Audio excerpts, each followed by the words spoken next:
The current tax system is a complicated failure that hinders America's growth while allowing the politically well-connected to get special breaks that are not available to average workers and businesses. The corrupt mess known as the Internal Revenue Code should be ripped up and replaced by a simple and fair flat tax. I'm Dan Mitchell of the Cato Institute. We talked about how the flat tax is spreading around the world in a previous video, and we compared the flat tax to the national sales tax in another video. But both of those only gave a snapshot description. This Center for Freedom and Prosperity video is going to give you the details on how the flat tax actually works.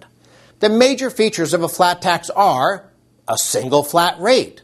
But the key isn't having one rate, it's also having a low tax rate. This minimizes the tax penalty against productive behavior such as work, risk-taking, and entrepreneurship. Elimination of special preferences. The flat tax will get rid of provisions in the tax code that give special treatment to certain behaviors and activities. Getting rid of deductions, credits, exemptions, and other loopholes also means a very simple system that can fit on a postcard. No double taxation of savings and investment. The flat tax will get rid of the tax code's bias by ending the double taxation of income that is saved and invested. This means no death tax, no capital gains tax, no double taxation of savings, and no double tax on dividends. By taxing income only one time, a flat tax is easier to enforce and more conducive to economic growth. Family-friendly.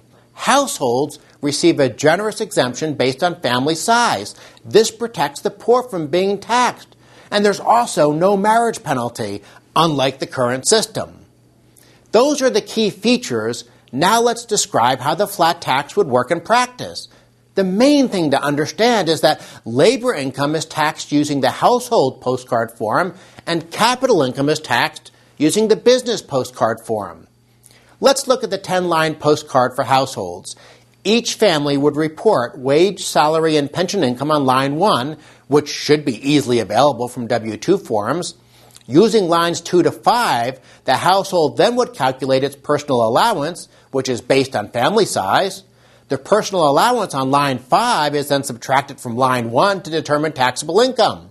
This amount is reported on line 6, the amount of tax is calculated on line 7, and that's then compared to the amount of tax withheld on line 8, which then leaves either a tax payment or a refund. This postcard is so simple that a third grader or even a politician could easily file a family's tax return in about 5 minutes, in part because families don't need to worry about reporting dividends, interest, and other forms of capital or business income. Those forms of income are taxed using the business postcard. Speaking of which, the business postcard form also is very simple. Here's how it works. Total revenues go on line 1.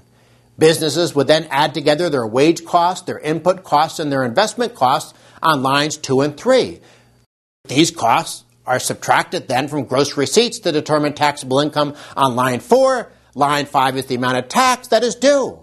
Lines 6 to 10 only exist in case a company has losses to carry forward from one year to another. There are two principal arguments for a flat tax: growth and fairness.